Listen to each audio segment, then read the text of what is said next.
اس سے قبل اس تنظیم کی ایک بڑی کارروائی 1904 میں روسی وزیر داخلہ حلیف کا قتل تھا۔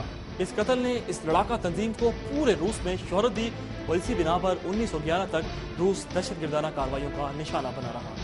انقلاب روس جو 1971 میں وقوع پذیر ہوا، اس کے بعد بھی دہشت گردی کی کارروائیاں ہوتی رہیں، جس میں کئی نامور کمیونسٹ لیڈر قتل کر دیے گئے، جبکہ دہشت گردی کی ایک کارروائی میں انقلاب روس کے رہنما لینن کو بھی زخمی کیا گیا۔ اس کے علاوہ جرمنی کے فوجی سربراہ اور سفارت خانے کو بھی دہشت گردی کا نشانہ بنانے کی کوشش کی گئی، لیکن لینن کی بہترین قیادت نے ان کارروائیوں اور تنظیموں پر بہترین حکمت عملی کے ذریعے بہت جلد قابو پا لیا۔ اس لڑاکا تنظیم کا سربراہ مارزوف تھا، جو بیکونن اور نشائف کے نظریات کا حامی تھا اور دہشت گردی کی کارروائیوں کے حوالے سے ان کے طریقہ کار پر بھی یقین رکھتا تھا۔ ناظرین، دہشت گردی پر پہلی باقاعدہ کتاب میخائل بیکونن نے لکھی، جس کا نام ریولوشنری کیچزم تھا۔ یہ کتاب 1869 میں شائع ہوئی، جس میں تنظیم سازی کا طریقہ کار، دہشت گردی کی کارروائیوں کا طریقہ کار، دہشت گردی کی اقسام اور اس میں مختلف ہتھیار استعمال کرنے کا ہنر بھی بتایا گیا تھا۔ اس کتاب میں تاریخ کے اہم اور مصروف دہشت گردوں کے حالات زندگی بھی درج کیے گئے تھے اور ان کی دہشت گردی کی کارروائیوں سے پردہ اٹھایا گیا تھا۔ بیکونن نے اس کتاب میں دہشت گردی کی تنظیم سازی اور دہشت گردی کے اصول و ضوابط کے حوالے سے جو خاصیت اور اصول بیان کیے تھے، اس میں سے ایک یہ بھی تھا کہ دہشت گرد تنظیم کے رکن کا تنظیم سے باہر کوئی رشتہ نہیں ہوتا۔ اس کے تمام معاشی رابطے اور رشتے صرف انقلاب کے گرد گھومنے چاہیے۔ اس کا مقصد غلط نظام کی تباہی ہوتا ہے، اس لیے اسے خود کو صرف اسی کام کے لیے وقف کرنا ہوگا۔ یورپ بھی اس عرصہ میں یعنی 1890 سے 1914 تک شدید دہشت گردی کا نشانہ بنا۔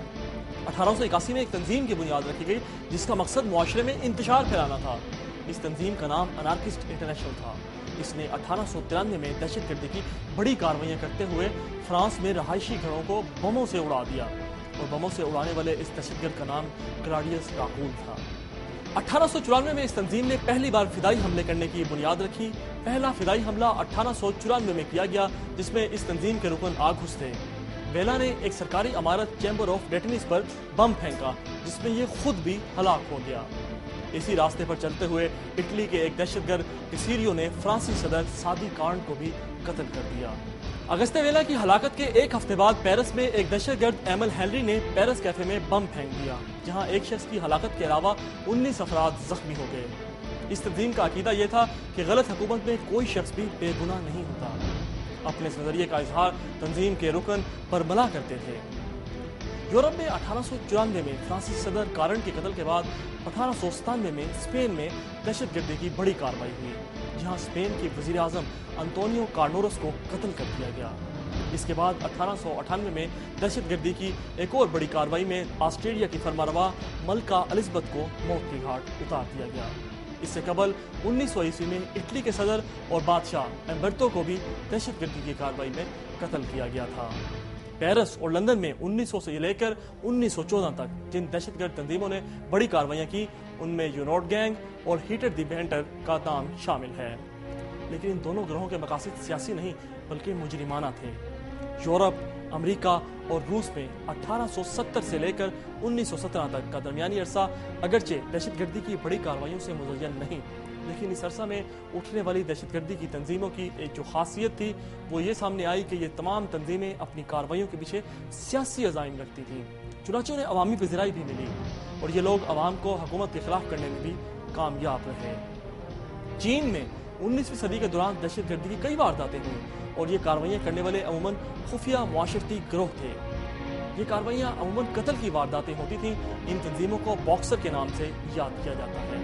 یہ تنظیمیں اپنی سیاسی سرگرمیوں کو یوگا اور جادو کے دہشت آمیز کمالات کے ساتھ ملا کر عوام کو مرعوب کرتی تھیں۔ ان تنظیموں کے اکثر سربراہ نمک کی اسمگلنگ میں ملوث تھے یا پھر جوئے کے اڈے چلاتے تھے۔ ان تنظیموں میں سے جو دو بڑی تنظیمیں 20ویں صدی میں سامنے آئیں، ان میں ایک کا نام ریڈ اسپیئرز تھا۔ یہ خالصتاً سیاسی مقاصد کے حصول کے لیے بنائی گئی تھی، جو سیاسی مقاصد کے حصول کے لیے یوگا اور جادو کے عوام کو اپنے ساتھ ملا لیتی تھی، جبکہ دوسری بڑی تنظیم باکسر ملینین تھی۔ یہ جوئے بازوں اور اسمگلروں کے انقلاب کی پروردہ تھی اور چین میں دہشت گردی کی کارروائیاں کرتی تھی۔ ناظرین، مشرق وسطیٰ میں خصوصاً فلسطین کے علاقے میں دہشت گردی کی تاریخ یوں تو بہت پرانی ہے اور مختلف مدارج اور ادوار سے گزرتی ہوئی 20ویں صدی میں داخل ہوتی ہے، مگر اس عرصے کے دوران یہاں کسی نہ کسی شکل میں شورش بپا رہی۔